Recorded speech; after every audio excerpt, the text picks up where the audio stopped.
1항입니다. 그 증인은 육사 43기로 졸업하고 임관해서 1992년경 대의로 전역하셨죠. 네.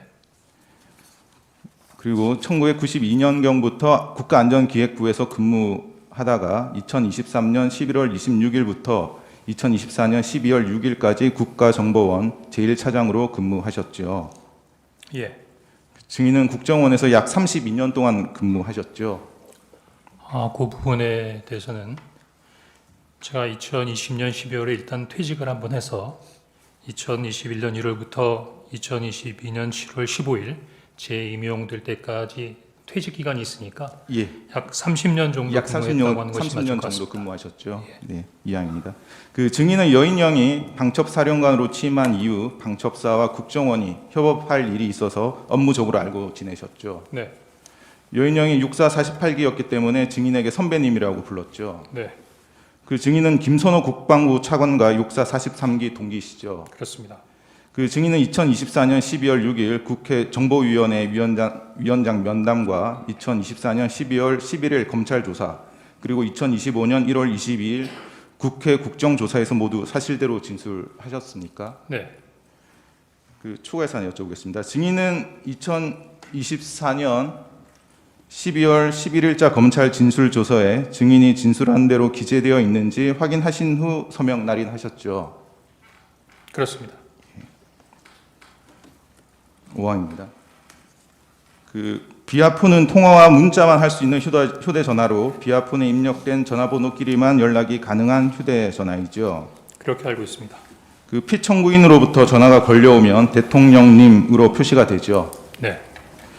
증인은 2024년 12월 3일 계엄 당시 피청구인과 비아폰으로 총 4번 정도 통화한 내역이 있는 것으로 확인되는데 실제로는 피청구인과 2번 통화하셨죠. 네. 그 증인과 피청구인의 통화 내역 정리표를 제시하겠습니다.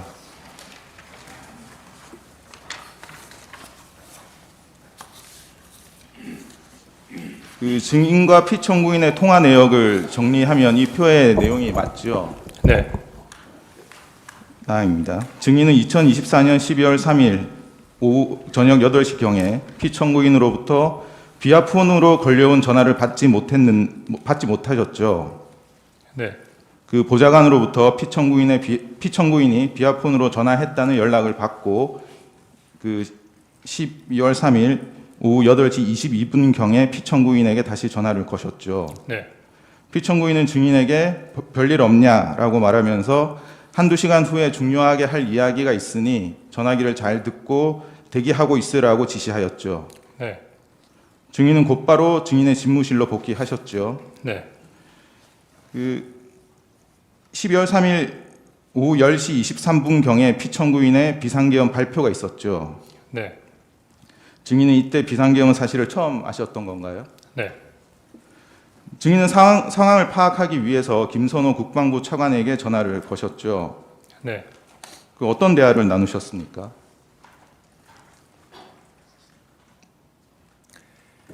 일단은 직무실에 있는 TV를 통해서 비상계엄이 발령되는 걸 보고 당시 국정원은 비상계엄이 발표된다는 것도 그랬지만 어떠한 사항으로 비상계엄이 발령된다는 부분에 대한 일체의 정보를 가지고 있지 않았습니다. 따라서 일단 비상계엄 관련된 부분으로 혹시 군에서는 이 사항을 파악하고 있는가를 확인하기 위해서 우선 첫 번째로 국방부 차관에게 전화를 했고 국방부 차관한테 전화를 드렸더니 전혀 모르고 있었습니다. 그래서 제가 지금 비상계엄이 발령됐다는 말을 통보했고 김선호 차관도 나도 지금 빨리 사무실로 나가봐야겠다라고 하면서 전화를 끊었던 기억이 납니다. 예. 그 후 증인은 12월 3일 오후 10시 45분경 여인영 방첩사령관에게 개인 전화로 전화를 거셨죠. 그렇습니다. 상황을 파악하기 위해서 전화를 하셨던 건가요? 네. 그 여인영 사령관은 전화를 받지 않았고 1분 후인 10시 46분경에 다시 여인영 사령관으로부터 전화가 걸려왔었죠. 네. 그 증인과 피청구인 여인영 사령관의 통화 내역 정리표를 제시하겠습니다. 이제 이 표는 이제 대통령, 여인영 사령관, 증인 사이의 통화 내역을 시간대별로 정리한 표입니다.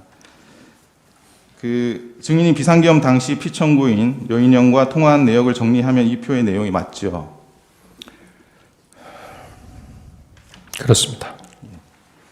그 12월 3일 22시 46분경에 여인영 사령관과 어떤 대화를 나누셨습니까?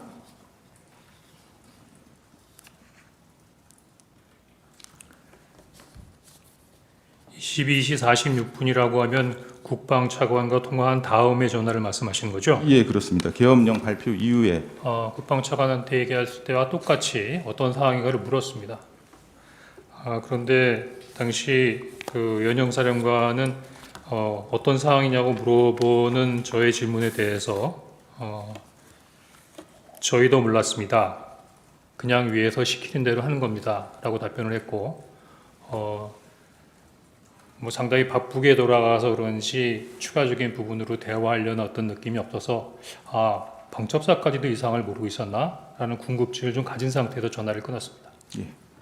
그 증인은 조태용 국정원장에게도 전화를 하셨죠. 네. 근데 국정원장이 전화를 받지 않아서 비서실장을 통해 메모를 남기시고 국정원 제2, 3차장에게 비화폰으로 비상계엄 상황을 알리셨죠.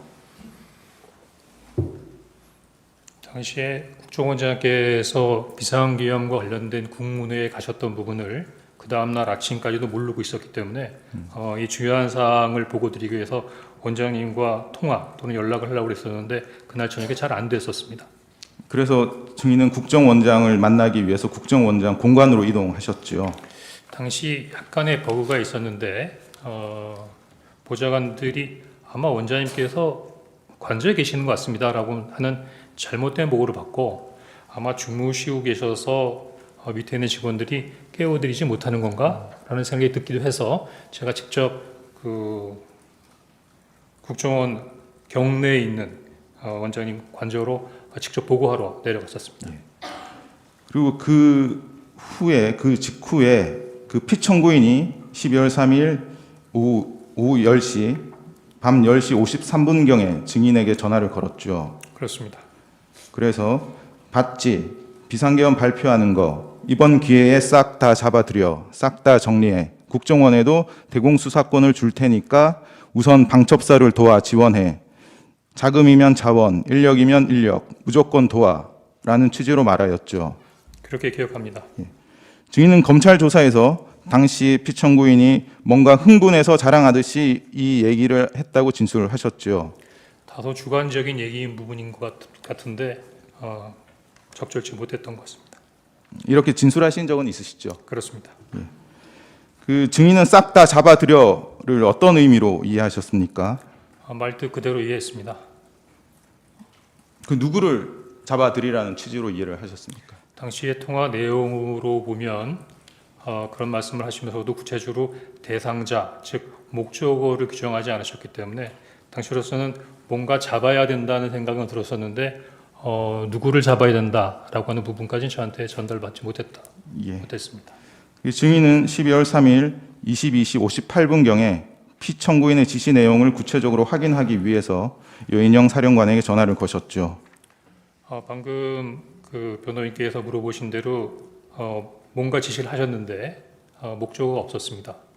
그 목적어가 없었던 부분을 저는 두 가지로 추정을 하는데 하나는 저는 1차장이기 때문에 원장님한테 이미 그 관련된 부분의 내용을 했나 그래서 나중에 한번 원장님한테 들어봐라 라는 취지로 말씀하신 건지 아니면 그 말씀을 하신 다음에 바로 방첩사를 지원하라고 말씀하셨기 때문에 방첩사를 지원하라고 했으니까 방첩사하고 협의하는 과정에서 알 수 있겠다 한 그 두 가지 정도의 추정을 했고 또 대통령께서 말씀하시는데 거기다 대고 누구를 잡으란 말입니까? 라고까지 여쭤보지 못했습니다. 그래서 22시 58분경에 여인영 사령관에게 이제 전화를 거셨고 어떤 대화를 나누셨습니까?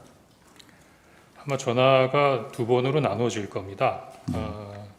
이미 비상계엄이 발표되는 내용을 보고 상황을 파악하기 위해서 여인영 사령관하고 한번 통화를 한번 했었던 부분이기 때문에 다시 한번 전화를 했고 전화해서 제가 요즘에 무슨 얘기를 하면 자꾸 제 얘기가 바뀐다 라고 하는 얘기가 있어서 제가 조금 메모를 해서 그 메모에 근거해서 또박또박 말씀드리도록 하겠습니다.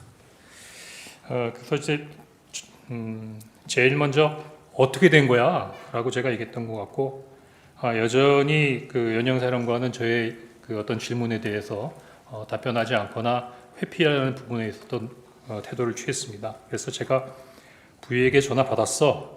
대통령이 너희들 지원해 주래. 이렇게 얘기를 했고 이 이야기를 들은 다음에 그 다음부터는 여인영 장관이 당시의 상황들을 저한테 설명해 주기 시작했습니다. 예, 그래서 두 번 통화를 하셨는데 처음에 22시 58분 경에는 이제 여인영 사령관에게 전화를 걸었더니 여인영 사령관이 뭔가 지시를 하느라고 바빴고 그래서 증인과는 제대로 대한 대화를 못했다고 이렇게 검찰에 진술하셨는데 이게 네. 사실이죠. 예. 그리고 그 후에 23시 06분 경에 여인영 사령관에게 다시 전화를 거셨죠. 네. 이때 이제 증인이 말씀하신 부위로부터 연락을 받았어라고 하니까 여인영 사령관이 처음에는 이제 뭔가 말하는 것을 주저하다가 증인이 대통령으로부터 연락을 받았다고 하니까 그때 이제 얘기를 하기 시작했죠. 네. 그래서 여인영 사령관은 증인에게 국회는 경찰과 협조해서 봉쇄하고 있습니다. 선배님 이걸 도와주세요. 저희 체포조가 나가 있는데 소재 파악이 안 돼요. 명단 불러드릴게요라는 취지로 이야기를 했죠. 네.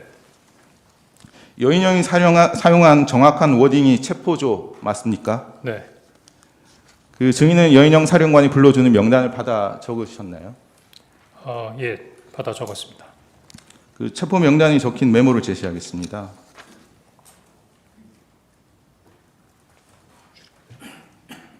이 메모는 증인이 검찰에 제출한 메모입니다. 그 증인이 작성한 메모 맞습니까? 조금 설명을 드리면 아까 말씀드린 대로 제가 국정원장에게 보고를 드리기 위해서 관저에 갔었고 관저에 내려가 있는 상태에서 대통령님으로부터 전화를 받았습니다. 그 바로 이어서 지상을 규명하기 위해서 방첩사령관한테 전화했는데 방금 얘기한 대로 방첩사령관이 명단을 불러주는데 이렇게 책상에 앉아서 여유 있게 적었던 부분이 아니라 당시 구청원장 관사 입구에 있는 공터였기 때문에 서서 제 포켓에 있던 메모지에다 막 적었었습니다. 사무실에 가서 다시 보니까 제가 봐도 이거 알아보기가 어려울 만한 것 같아서 제가 보좌관을 불러서 야 이거 좀 정서해봐라 라고 해서 적었는데 지금 정서로 되어 있는 대당자들의 인물의 어떤 글자는 제 보좌관의 글씨고 이 밑에 막 흘려 써 있는 글씨체가 제 글씨체입니다. 제가 왼손잡이라서 글씨체가 조금 좀 흘려 쓰는 부분이라 상대방들이 좀 알아보기 어렵습니다. 그래서 그렇게 만들어진 메모입니다. 증인의 말씀은 요 위쪽 그 체포 명단이 적힌 부분은 제 메모를 제가 막 쓴 메모를 보고 제 보좌관이- 보좌관이 정서로 옮겨 적은 거고 예. 요 밑에 막 흘려 써 있는 부분은 제 그 메모에다가 당시 사령관이 저한테 얘기했던 부분들을 잊지 않기 위해서 추가로 제가 그 위에 덧붙여서 메모를 해 놓은 겁니다. 예. 이 메모를 보면 처음엔 16명, 14명이라는 기재도 있고 16명이라는 기재가 있었고 그 후에 이 16명이라는 기재가 이제 삭선 표시돼서 지워진 것으로 보입니다. 조지호 경찰청장도 검찰 조사에서 여인형으로부터 총 16명의 체포 명단을 들었고 이재명 대표에게 무죄를 선고한 김동연 판사도 체포 대상에 포함되어 있었다고 진술을 했습니다. 혹시 증인이 기억하는 체포 명단이 총 16명 맞나요? 사실대로 말씀드리면 그때 그 밤에 서서 막 메모를 하는데 14명이든 16명이든 그걸 또박또박 다 적을 수 있는 사항이 아니었고요. 적다 보니까 이게 뭐지? 하는 생각이 들어서 그 뒤에 있는 부분들은 대부분 한 반 정도 적다가 추가로 적지 않았고 나중에 나름대로 좀 약간 기억을 회복해서 적어보니까 한 14명, 16명 정도가 됐나? 그렇게 기억하고 있습니다. 예, 알겠습니다. 그 증인은 체포 명단을 들을 때 어떤 생각이 들었습니까? 일단은 뭔가 좀 잘못됐구나 그런 생각을 했습니다. 그 메모 아래쪽을 보시면 이렇게 되어 있습니다. 별표 표시 1조 2조 축차 검거 후 방첩사 구금시설 감금조사 그 아래쪽에 별표 검거를 요청 위치 추적과라고 기재가 되어 있습니다. 네. 이 내용 여인영 사령관이 불러준 말을 기재한 것인가요? 그렇습니다.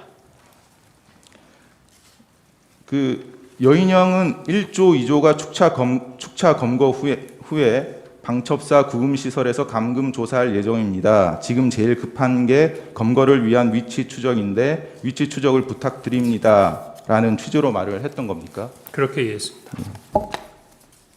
그러니까 그 말 뜻은 체포 대상의 중요도에 따라서 두 개 조로 나누어서 조별로 순차로 검거해서 방첩사 구금 시설에 감금하고 조사한다는 의미 맞나요? 예, 그렇게 이해했습니다. 그 증인은 요 체포 명단 14명에서 16명에 대해서 위치 추적을 하셨습니까? 하지 않았습니다. 그 국정원에서는 영장 없이도 위치 추적을 할 수 있나요? 할 수 없습니다. 그 증인은 여인영의 위치 추적 요청이 영장 없이 위법한 방법을 써서라도 체포 대상의 위치를 알아봐 달라는 요청으로 이해하셨습니까? 물론 그렇습니다만 당시는 비상계엄 상황하였고 대통령이 지시면 상당히 초법적인 상황에서 이런 부분들이 이루어져야 하는가라는 부분을 잠시 고민한 것은 사실입니다. 알겠습니다. 사항은 답변을 생략하고요. 아닙니다. 그 여인영과의 통화 당시 방첩사가 수행하기로 되어 있던 비상계엄 관련 임무 중에서 경찰과 협조해서 국회 봉쇄하는 것 그리고 체포주 운영 말고 다른 내용은 더 없었습니까? 다른 것은 기억나지 않습니다. 그래서 증인은 피청구인이 증인에게 지시한 방첩사 지원을 체포조 임무를 도와주는 것으로 이해했던 것인가요? 그렇습니다. 그 체포 지시가 피청구인의 뜻이라는 것을 확인했는데도 왜 그 지시를 따르지 않았습니까? 첫 번째는 명단에 나와 있는 명단 한 사람 한 사람을 보면서 두 번째는 방첩사령관이 얘기했던 그럼 이 사람들을 체포해서 방첩사 구금시설에 감금한 다음에 조사한다는 향후의 계획을 듣고 그거 어떻게 합니까? 네. 추가해서 하나 여쭤보겠습니다. 증인은 2025년 1월 22일 국회 국정조사에서 이렇게 말씀하셨습니다. 대통령을 좋아했다. 대통령이 시키는 것은 다 하고 싶었다라고 진술하셨죠. 네. 그런데 체포 명단을 듣고 체포를 도와주는 것을 도저히 할 수 없었던 것인가요?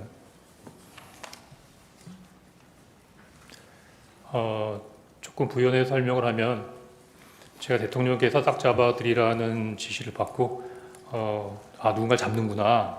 그다음에 방첩사에 지원을 하라고 지시하실 때 저는 속으로 어떻게 추정하고 생각을 했냐면 우리가 뭔가 좀 놓쳤는데 방첩사가 한 건을 했구나. 지난번에 국회에서 말씀드릴 때는 국내라고 그러는데 국내가 아니라 군대 내에 방첩사가 군을 담당하니까 그래서 군대 내에 어떤 그 간첩단 사건을 방첩사에서 적발했기 때문에 지금 방첩사가 굉장히 급하게 진행되고 있는 부분이고 그렇다고 하면 당연히 국정원에도 그런 부분들을 지원해 줘야 되는 부분이기 때문에 우리 국정원도 동원이 돼야 되는 거구나라고 생각해서 사실은 급하게 방첩사령관한테 전화를 했던 겁니다. 그런 추정을 가지고. 근데 명단을 딱 받아보니까 제가 생각했던 부분하고 많이 달랐고 사실은 지금도 이런 분들을 왜 체포해서 구금해서 감금 조사하려고 했는지 아직 이해 못하겠습니다. 예, 알겠습니다. 구항입니다.